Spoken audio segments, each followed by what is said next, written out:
This afternoon, in our first study, we looked at scientific evidence for the fact that dinosaurs are dragons, and we looked at some archaeological evidence as well.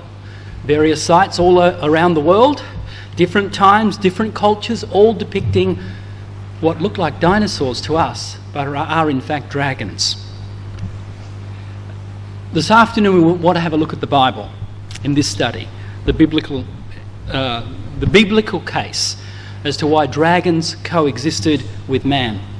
And then in the third study that you just heard about, if you're still up for some more, we'll consider the historical accounts from famous historians, including Josephus and Herodotus, some more archaeological evidence of sites and artefacts, places around the world with dragon inscriptions, tapestries, carvings, and we'll consider some of the most famous dragon legends. So let's get into the biblical evidence for dinosaurs being dragons. Now, as we said in the first study from the outset, it's true that the word dinosaur does not appear in the Bible. And that's because the King James Version of the Bible was printed in 1611. But the word dinosaur was coined some 200 years later, in 1841, by Sir Richard Owen. And he derived it from the Greek word meaning terrible lizard. So whenever you read about a dinosaur, it's got they've got the name saur, a brachiosaur or something a saur, right? A pterosaur. The saur means a lizard, or the saurus means a lizard. So dina in this case means terrible.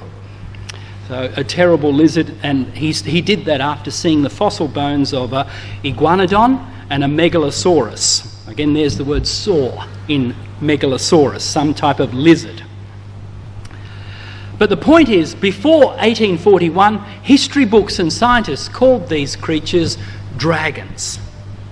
And you will find the word dragon in the Bible, particularly the King James Bible. Now, it's unfortunate that some of the modern translations, including the NIV, have fallen susceptible to the evolutionary worldview and replaced a lot of the times translated the word jackal instead of dragon. And we're going to see why that's wrong. Now, the first occurrence in the Bible is in Genesis chapter 1, verse 21, which we read in our first study this afternoon, where we read that God created the great sea monsters. Okay, and the King James Bible has whales. It's the word tannin, or tannim, the plural form of it. And here's a version from the Latin Vulgate, which is translated into English from the 5th century, and it has just translated it directly. So God created the great dragons. Now, dinosaurs in the Bible, the word tannim, it's the Hebrew word tannim. In the King James Bible, it occurs 28 times. According to Strong's, it means a marine or land monster. Okay, that's important, because when you see the context of how this word is used, sometimes it's in the water, a water creature, sometimes it's a creature on land. On the simplest way, I think, to describe this, it's talking about a monster is the easiest way to think about it. A monster in the sea or a monster on land. Gesenius says it's a sea monster, a vast fish, a serpent, a dragon, a crocodile. And Brown Driver Briggs says it's a dragon or dinosaur, a sea or river monster, a serpent, a venomous snake. And so the point again is that this word tannim is used to describe certain creatures both on the land and in the water.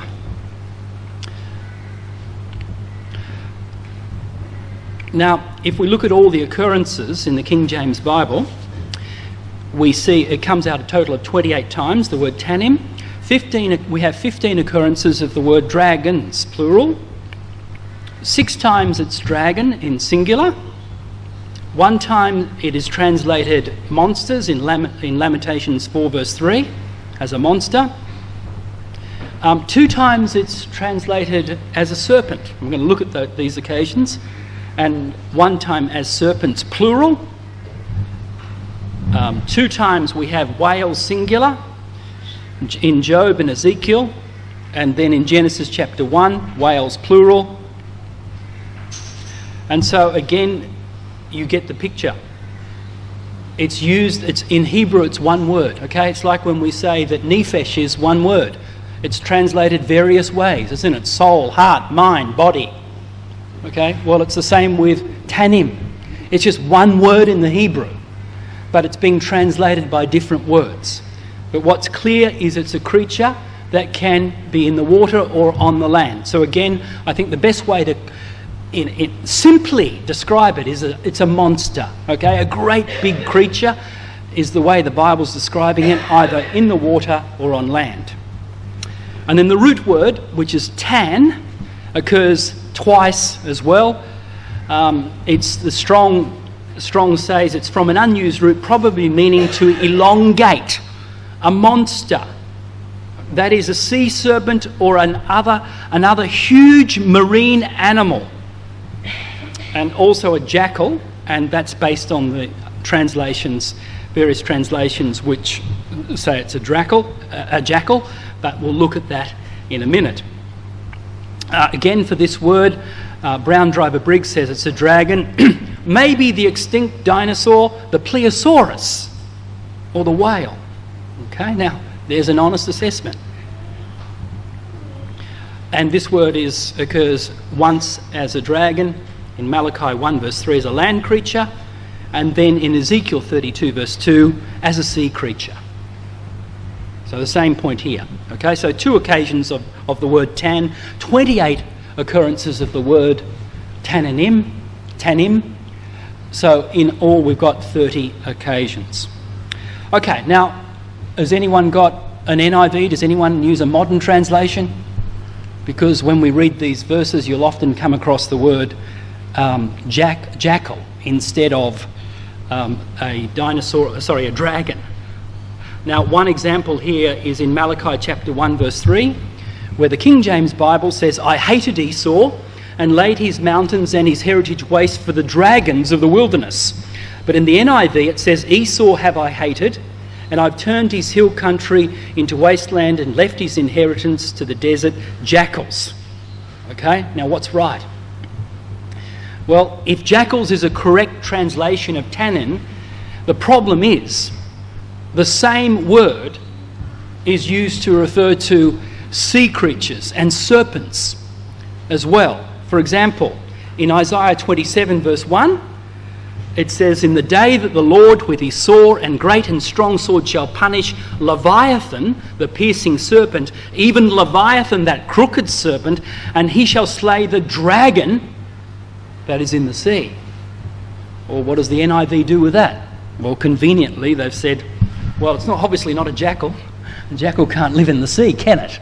So you can see that they're translating the word tannin here as a monster. Okay, so there's really no basis for the NIV and other modern translations translating it as a jackal. If we look at the occasions that the word tannin refers to land creatures or land dragons, we can see that it's not some symbolic creature. It's actually talking about a real creature because it's often mentioned with other real animals. In Job 30 verse 29, I am become a brother to dragons and a companion to owls. Okay? It's not symbology here. Okay? It's clearly a literal animal because the fact is it's used in conjunction with another real animal. The same point, Psalm 91 verse 13, thou shalt tread upon the lion and the adder, the young lion and the dragon. So we have young lions and dragons in the same verse. Isaiah 43 verse 20, the beasts of the field shall honour me, the dragons and the owls, because I give waters in the wilderness and rivers in the desert to drink to my people, my chosen. So again, it's talking about real animals. Micah 1 verse 8, we have it again, the mentioning of dragons together with owls. I will make a wailing like the dragons and mourning as the owls. Now, the other consistent aspect that we find, that when we look at the occurrence of this word Tannin, when we look at it, the Bible describes them as dwelling in a solitary place all the time, somewhere far away from normal civilization. They tend to dwell in deserted areas, okay, where humans normally don't live.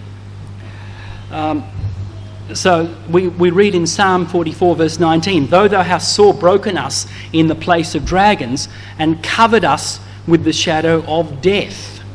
So the place of dragons is somewhere where you don't want to be. It's far away. Isaiah 13 verses 19 to 22, speaking about what's going to happen to Babylon. Okay, and how it will become a desolation. Babylon, the glory of the kingdoms, shall be as when God overthrew Sodom and Gomorrah. It shall never be inhabited.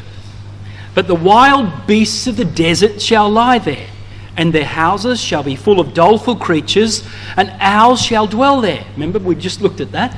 Owls and dragons are often together. And satyrs shall dance there.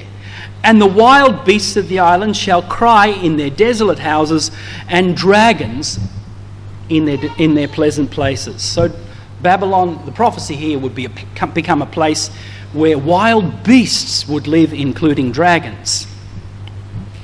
Isaiah 34, "And thorns shall come up in her palaces, nettles and brambles in the fortresses thereof, and it shall be an habitation of dragons and a court for owls." Okay, a deserted palace, a deserted place where people no longer live, then dragons are found living in these type of places.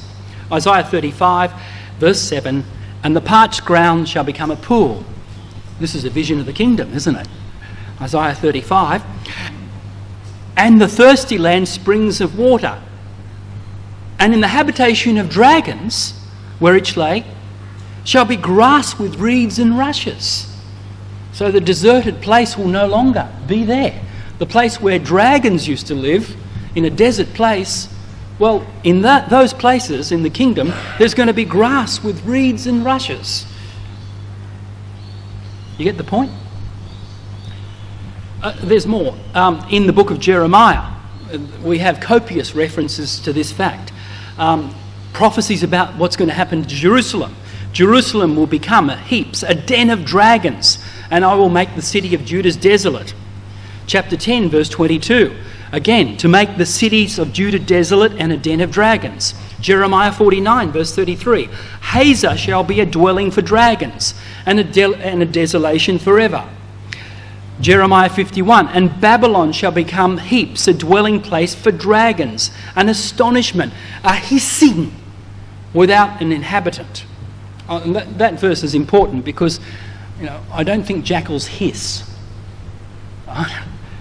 But dragons do. A serpent creature does make a hiss. Right? Babylon shall become a dwelling place for dragons. And then Malachi chapter 1 verse 3, I hated Esau and laid his mountain and his heritage waste for the dragons, for the dragons of the wilderness. So, the other thing we want to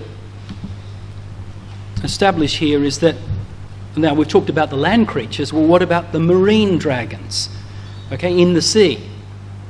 And when we look at the occasions on which they occur in the scriptures, it's evident as well. It's talking about a real animal. We read that from Genesis chapter 1, verse 21, God created the great whales, Other translations have it as the great sea monsters. Psalm 148, if it will come up, here we are. Psalm 148 verse 7, praise the Lord from the earth, ye dragons, and all ye deep, and all ye deeps. So the context there is in Psalm, praise the Lord, everything that is in the water, everything that is in the deep, including the dragons. Lamentations 4 verse 3, even the sea monsters draw out the beast. They give suck to their young ones. The daughter of my people is become cruel, like the ostriches in the wilderness. Now, it's the same word, tannin, okay? But what's very interesting about this verse is it says that the sea monsters draw out the beast. So, in Lamentations 4 verse 3, that verse there, even the sea monsters, they draw out the beast. Clearly, they draw out the breast. Clearly, that has to be referring to a mammal, okay?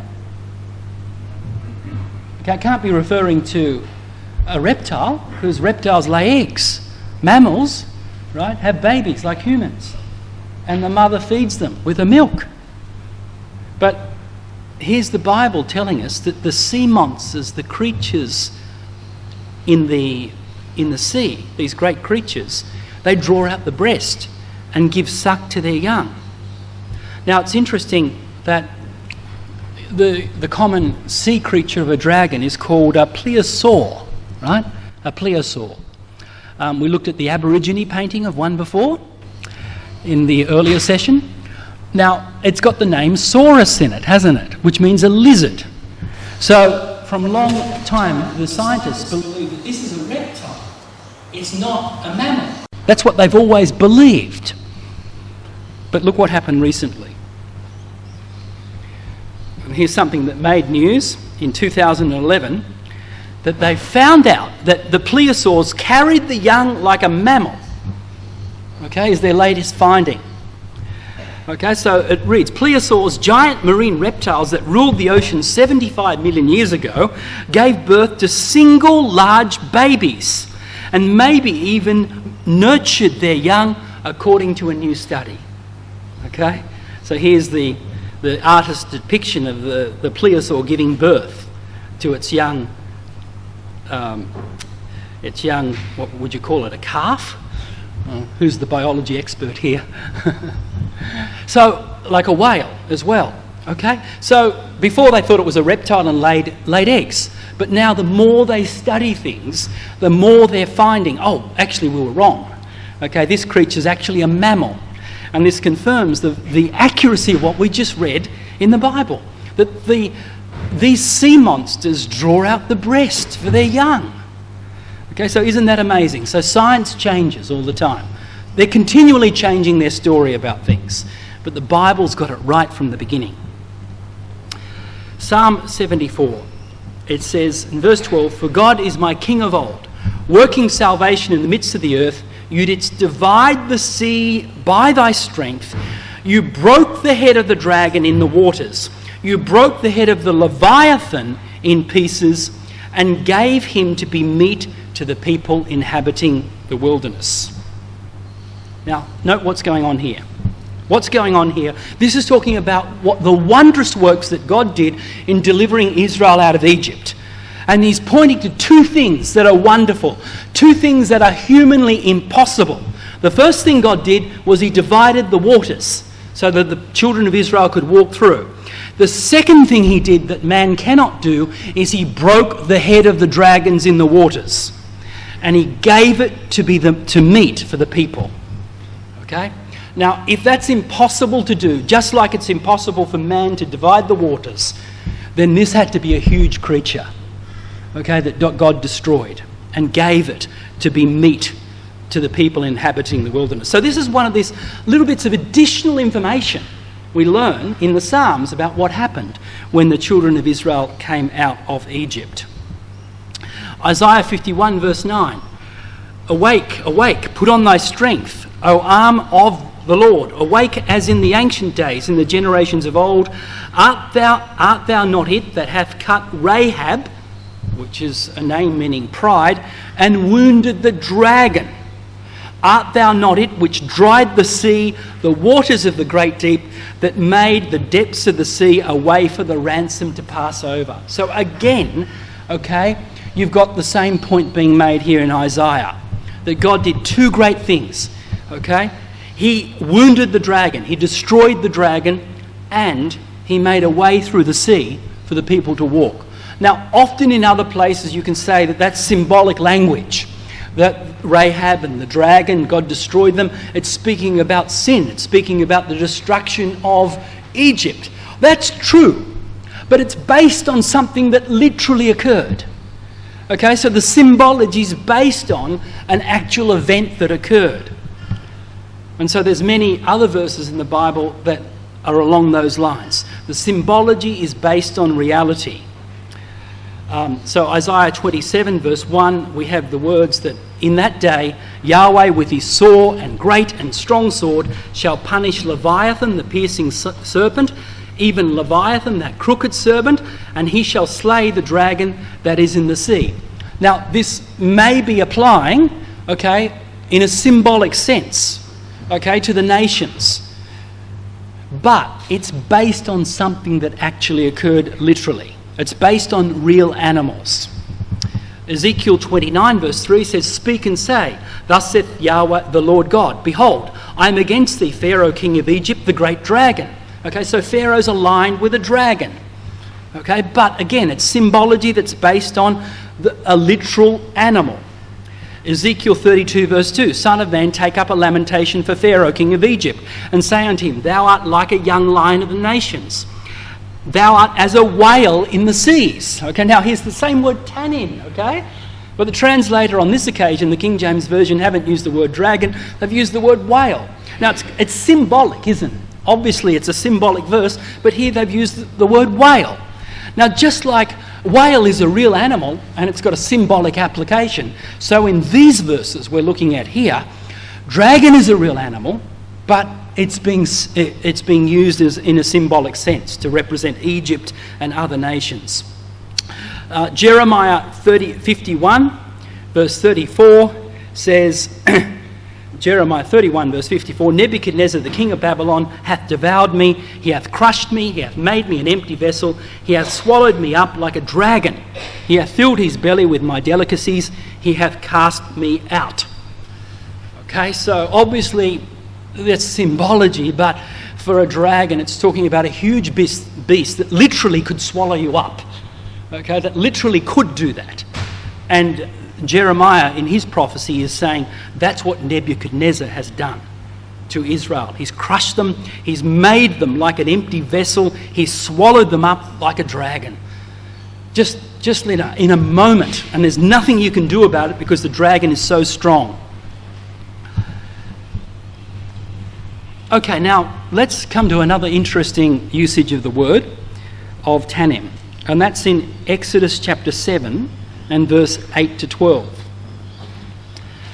And this is the occasion when Moses and Aaron went into Pharaoh's court and were asked, to ask Pharaoh, "Let my people go."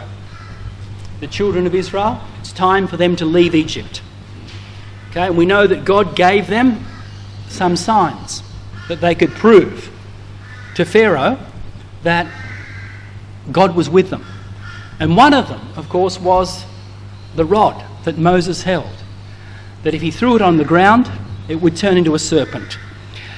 So Exodus chapter 7 from verse 8, we read, "And Yahweh spake unto Moses and unto Aaron, saying, When Pharaoh shall speak unto you, saying, Show a miracle for you, then thou shalt say unto Aaron, Take thy rod, cast it before Pharaoh, and it shall become a serpent."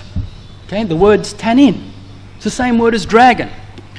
"And Moses and Aaron went in unto Pharaoh, and they did so, as Yahweh had commanded, and Aaron cast down his rod before Pharaoh and before his servants, and it became a serpent," a tannin.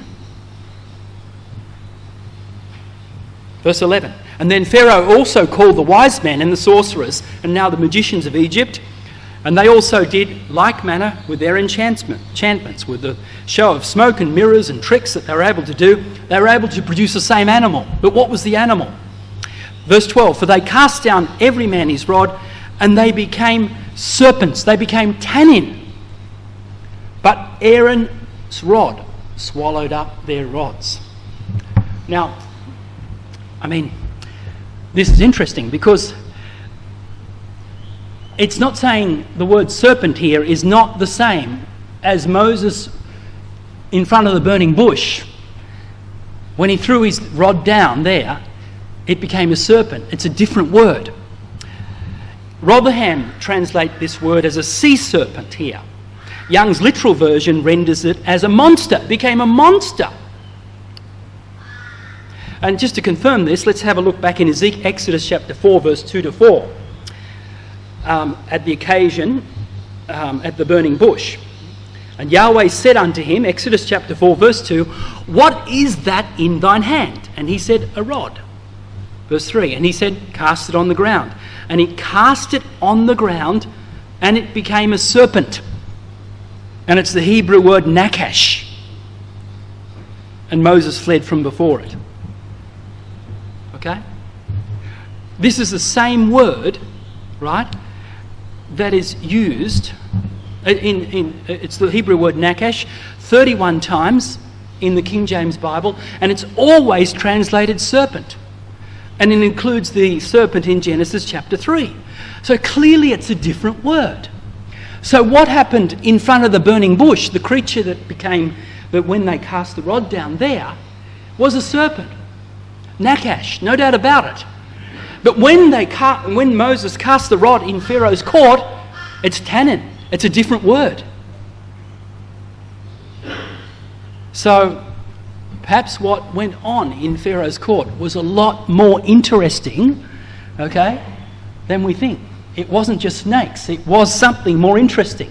And this is confirmed by Josephus' account. Josephus says concerning this in his Antiquity of the Jews, Book 2, Chapter 13, recounting this history in Pharaoh's court, "And when he had said this, he cast his rod down upon the ground and commanded it to turn itself into a serpent. It obeyed him and went all around and devoured the rods of the Egyptians, which seemed to be dragons, until it had consumed them all, and it then returned it to its own form, and Moses took it all into his hands again." Well, based on and that's interesting, so that confirms it. But the Bible actually says it was dragons, okay? And they did turn into dragons. Now, if that's the case, I don't think it would have been a Tyrannosaurus Rex, okay, something huge like that in Pharaoh's court. But nevertheless, some of the sculptures that we've been looking at, a smaller version of dragon would have been possible. And it would have been a lot more exciting and a lot more dramatic what went on in Pharaoh's court. And then to see Moses' dragon consume all the other dragons would have been quite a sight. So just something to think about. Clearly, two different words, okay, are used. It's not the word for serpent, it's the word for dragon in Pharaoh's court.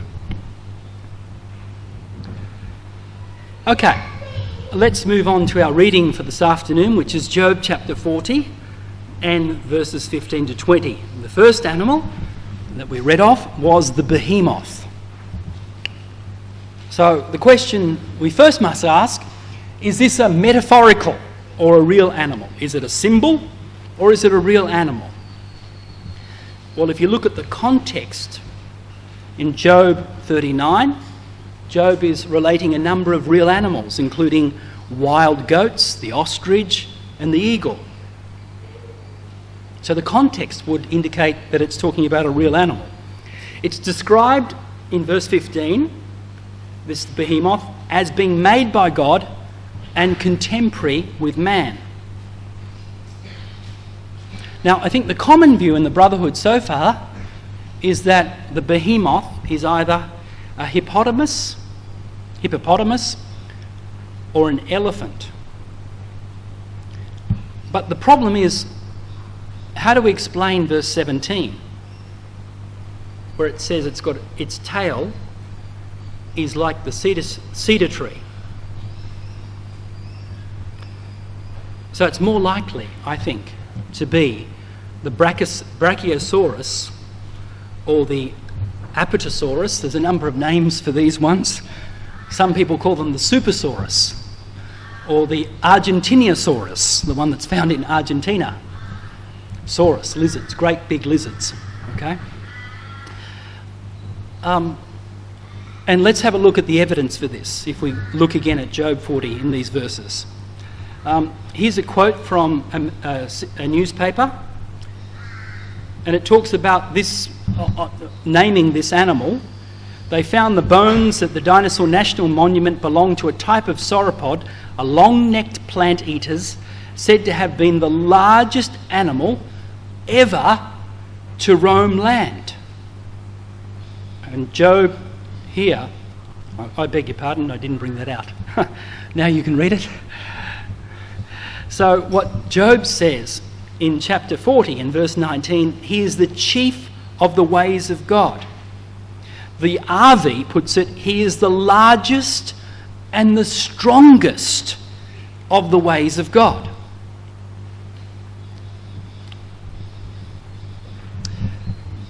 And here is a large Brachiosaurus compared with a 1.8 metre tall person. Clearly, the largest and the strongest ways of God. Then it says, let's consider this again. He moves his tail like a cedar. Okay, this is a cedar tree, right? So this is huge, isn't it? A cedar tree is huge. Now, so it's got a huge tail, but it doesn't really fit an elephant, does it? Huh? What about a hippopotamus? Not really. Something's wrong. But what about this fella? That looks a lot better, doesn't it? And let's look closely at that. He makes his tail, the ESV translates it, he makes his tail stiff like a cedar. Okay, now I think the AV has it as well. If you look at the margin in verse 17, he moveth his tail like a cedar. The margin said, he setteth up his tail like a cedar. And so they found and discovered that with these large creatures, the Brachiosaurus and the Apatosaurus, the Argentinosaurus, the Supersaurus, when they didn't just dangle their tails along, they were straight out, stiff.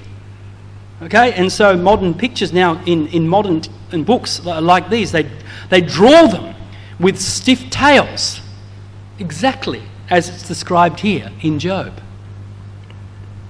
Isn't that interesting? So it wasn't until recently that modern science discovered that many of these dinosaurs would walk holding their tails like this, stiff as a beam. And they say they most likely did this for balance. They needed to counterbalance when they walked so that they would not topple over. Another says in Job 40 verse 15, he eateth grass like an ox. And then in verse 21, he lieth under the shady trees in the covert of the reed and fens. And so you'll often find pictures of these animals. They found them dwelling in rivers or shallow areas where reeds were. It's also a description by the way of a herbivore, isn't it? In verse 16, lo now his strength is in his loins and his force is in the navel of his belly. Okay, this animal is huge. It's describing a bulky bodied animal. The shady trees covered him, verse 22, with their shadow. The willows of the brook encompass him about.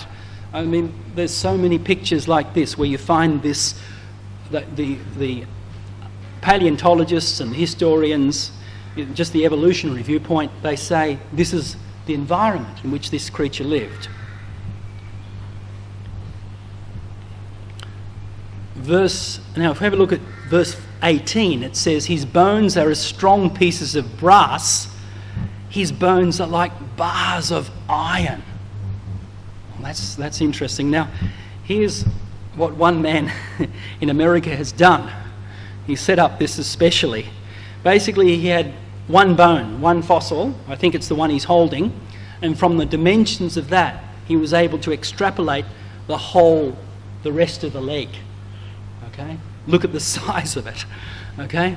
And so it confirms what Job is saying. His bones are as strong pieces of brass. His bones are like bars of iron. So to support 100 tons of weight, his bones would have to be extremely strong. So I think there's a lot of evidence, don't you agree, that Job 40, verse 15 to the end, the Behemoth is actually talking about one of these supersauruses or ultrasauruses.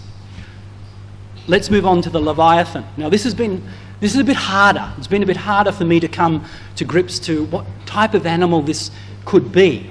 It's quite an interesting study in this chapter. And the Hebrew word, Leviathan, okay? And we've actually been reading it a few times so far. It's mentioned together with dragon often. It's from a word, lava, which means to twine, to cleave, to join. Strong says it's a wreathed animal, that is a serpent, especially a crocodile or some other large sea monster. And the word wreathed here is in the sense of, means to circle or encircle, to surround. Brown Driver Briggs says it's a sea monster, a dragon, a large aquatic animal, perhaps the extinct dinosaur or the Plesiosaurus.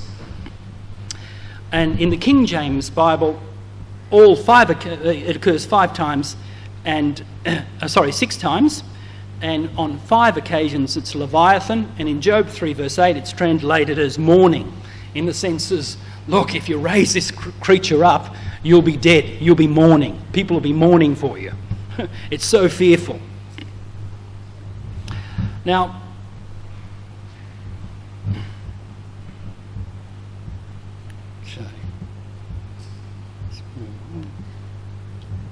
okay, other references.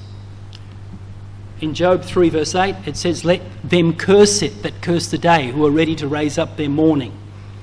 In other words, those who are ready to rouse up the Leviathan. And in chapter 41 verse 8, the chapter we read, it says, no one is so fierce that he dares to arouse him.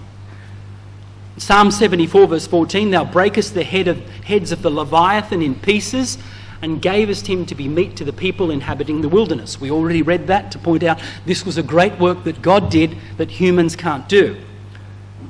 And then Psalm 104 verse 26, there go the ships. There is that Leviathan whom thou madest to play therein. So this isn't symbology, is it? The word is used to talk about a real animal, just like ships are real in the water. The Leviathan is there as well. God made this creature to play therein. Isaiah 27 verse 1, in the day that Yahweh with his sore and great and strong sword shall punish Leviathan, that piercing serpent, even Leviathan, that crooked serpent, he shall slay the dragon that is in the sea. This verse symbolic, but based on literal.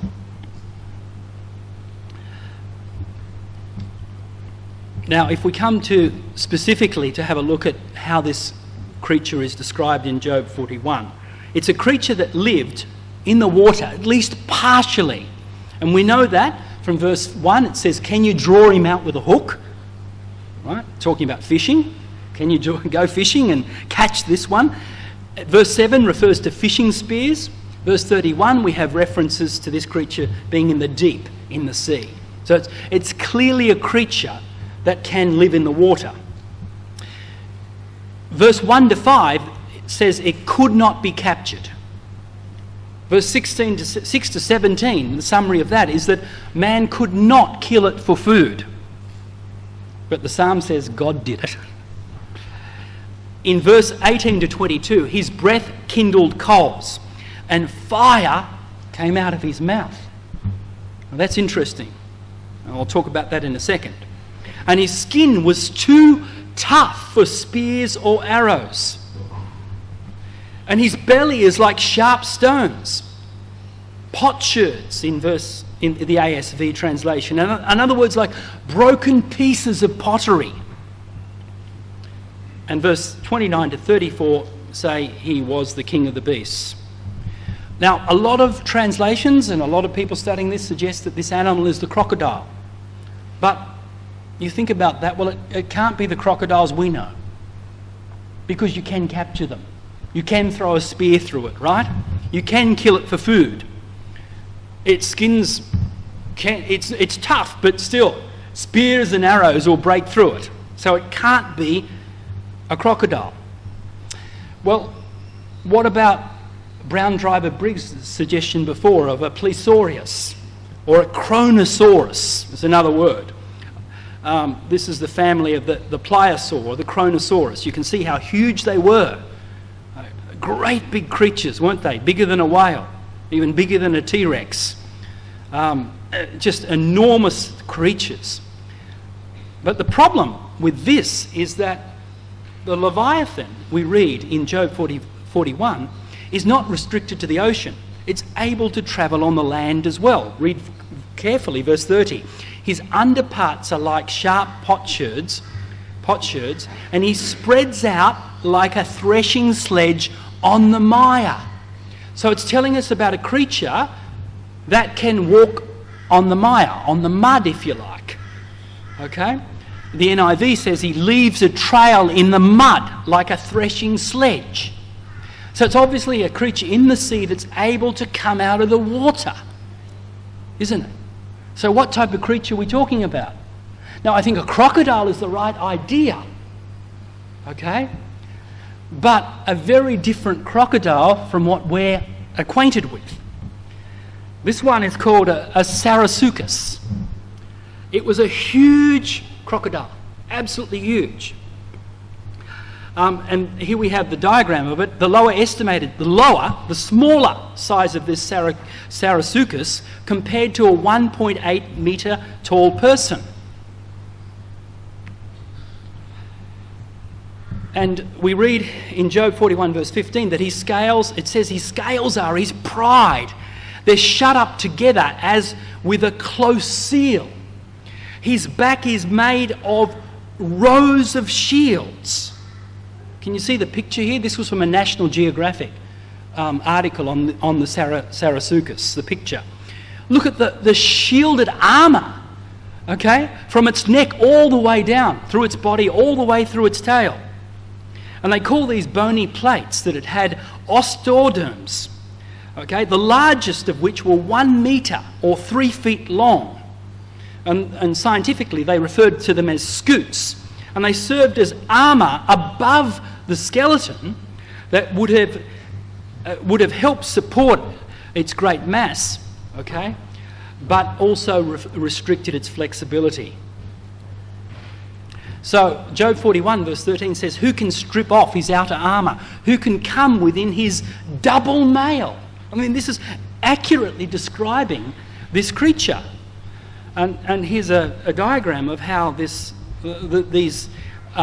bony plates, okay, or scutes worked.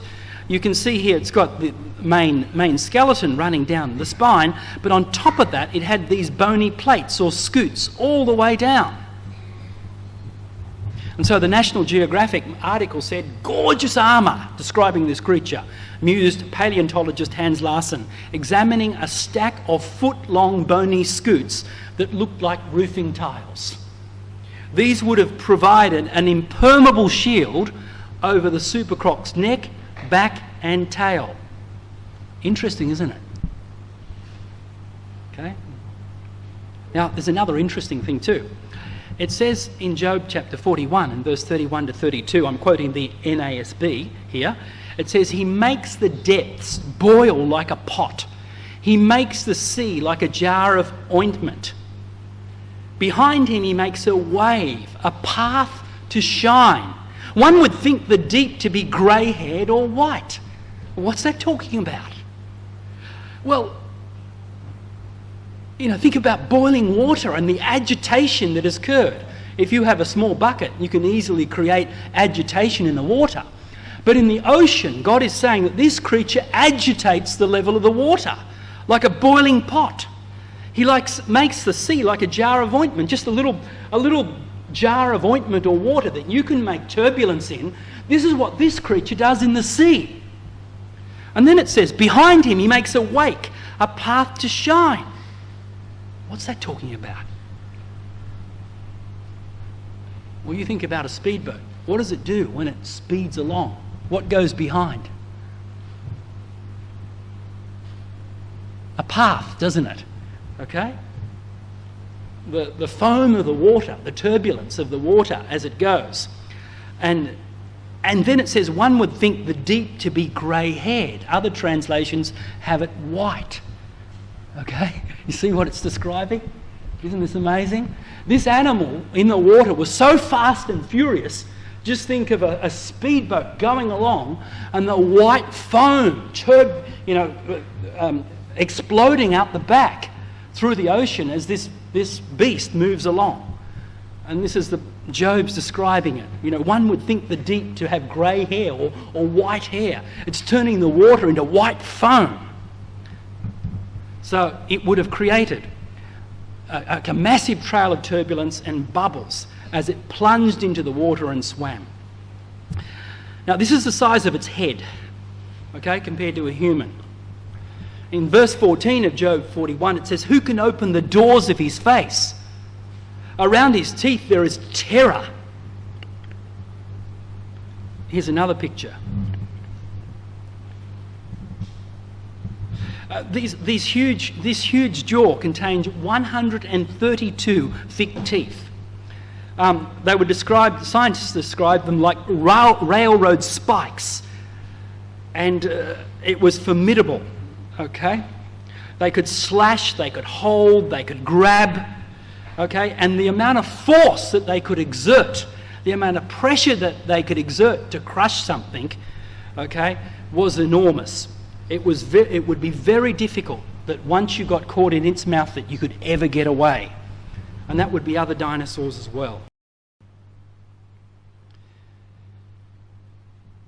Now, there's another interesting aspect about the Sarasuchus, and that's here what's described the nose area. There's a cavity, a large cavity area. The National Geographic article describes that the swollen end of the snout houses an enormous cavity under the nostrils, meaning this croc may have had an enhanced sense of smell and a most unusual call. That's possible. An unexplained bulb, but we don't know.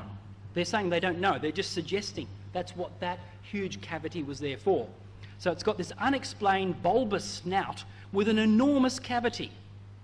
Well, perhaps this is the answer to the words we debate most about in this chapter when considering the Leviathan, is the words about in verse 19 to 21.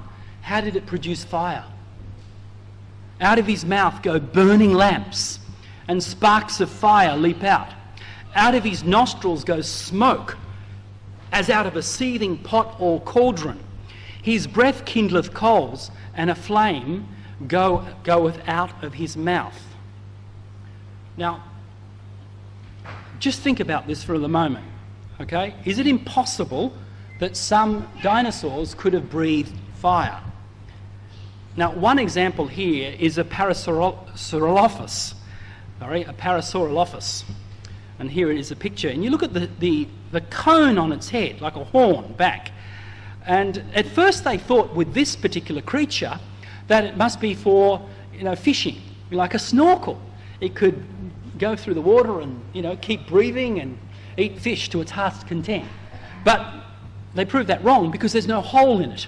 There was no area for air to get in and for it to breathe.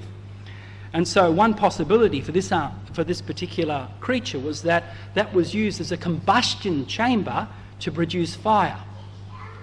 Now, this may sound a bit radical or extreme at first to think that this was possible, but we're dealing with what the Bible says actually happened.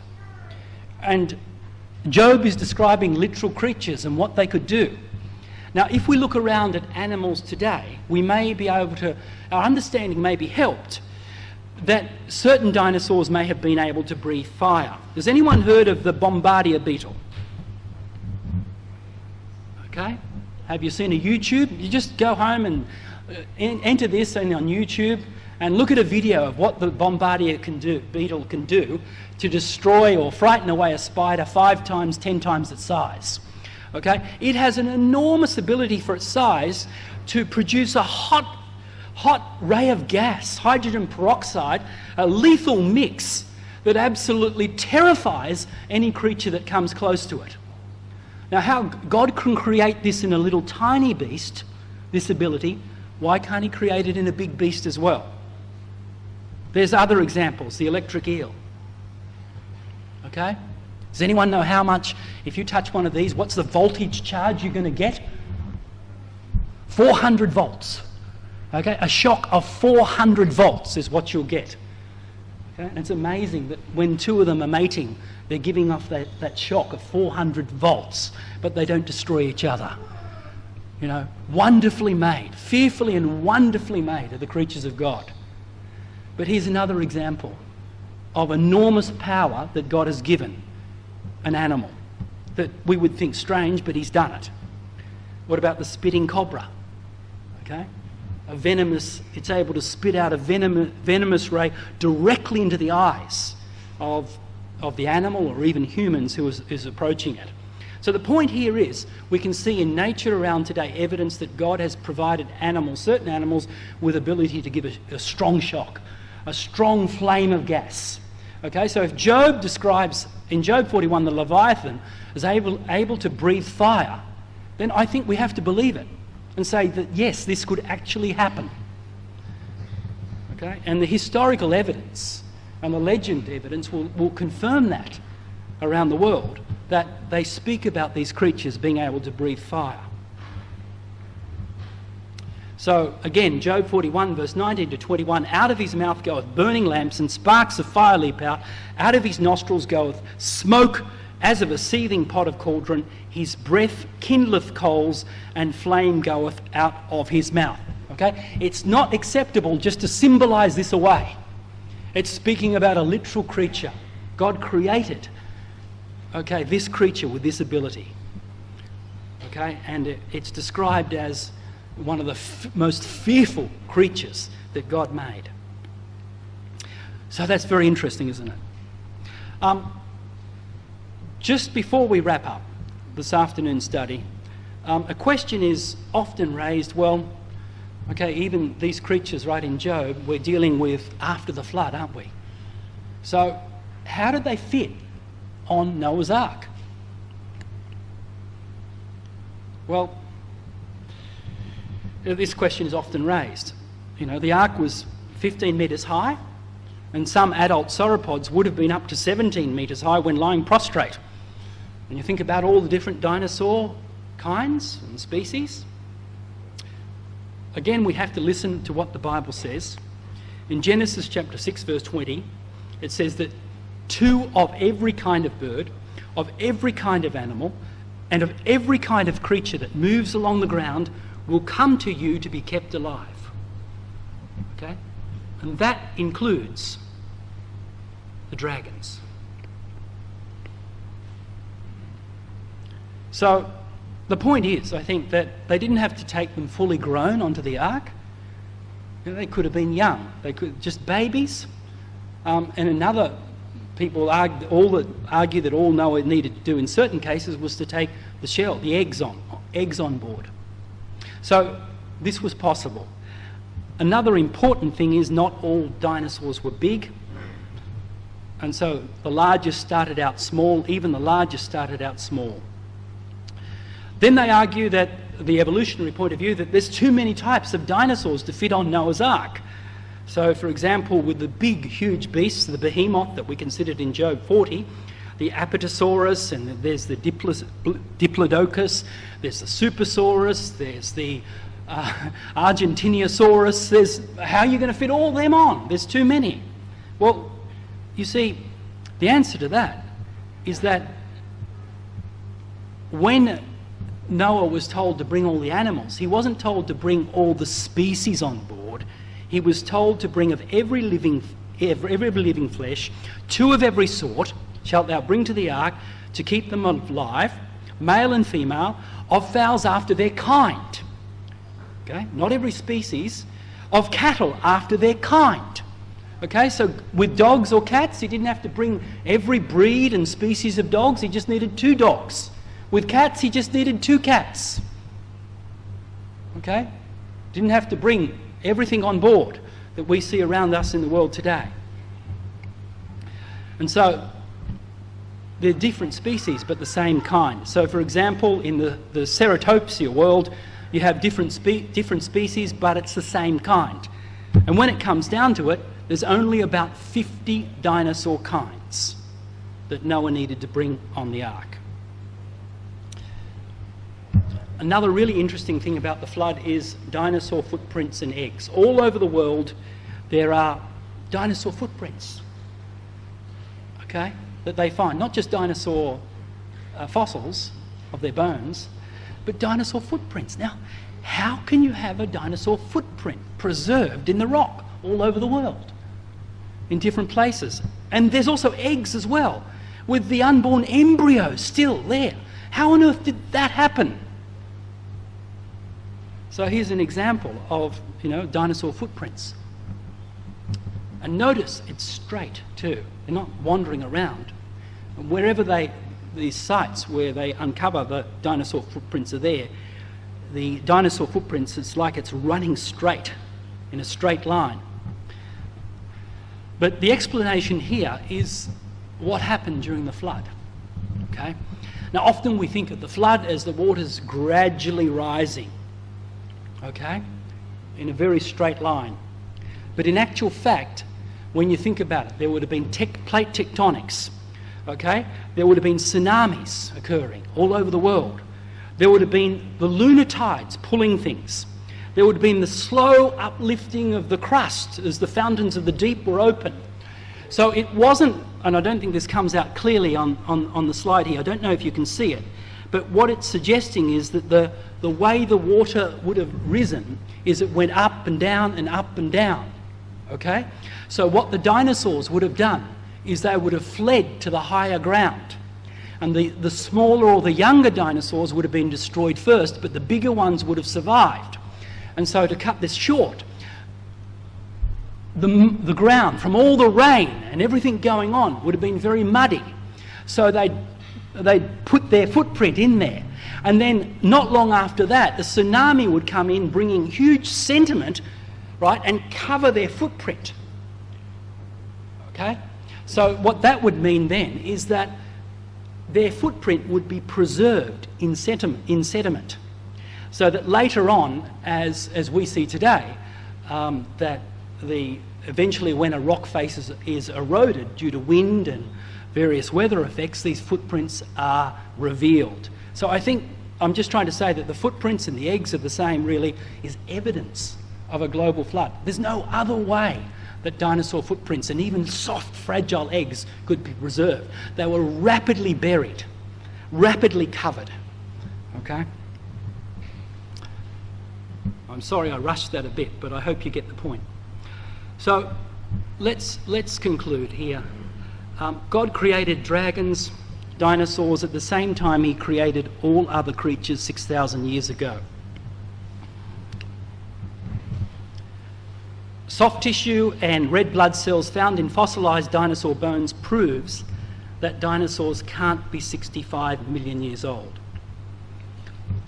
Archaeological and historic evidence prove that dinosaurs and man were contemporary, and we're going to see this in the next session, that legends of dragons, dinosaurs from all around the world verifies this. And the fossil record is a witness to the rapid burial of animals, including dinosaurs, which occurred at the time of Noah's flood. The Bible describes two types of dragons in detail in the book of Job. Dragons were probably more numerous prior to the flood. Noah would have taken small dragons or dragon eggs into the ark. There's only 55 dinosaur kinds. Dragons became extinct during the 1700s and 1800s as man hunted and destroyed those remaining. It's interesting, the encyclopedias we quoted at the outset of the first study are describing small dragons. So in the 1700s, all that was left is the smaller ones, because what went extinct first were the big ones, because man hunted them first. The theory of evolution and the lie that dinosaurs existed 65 million years ago continues to deceive many people away from believing the truth of the Bible. Let's not be deceived.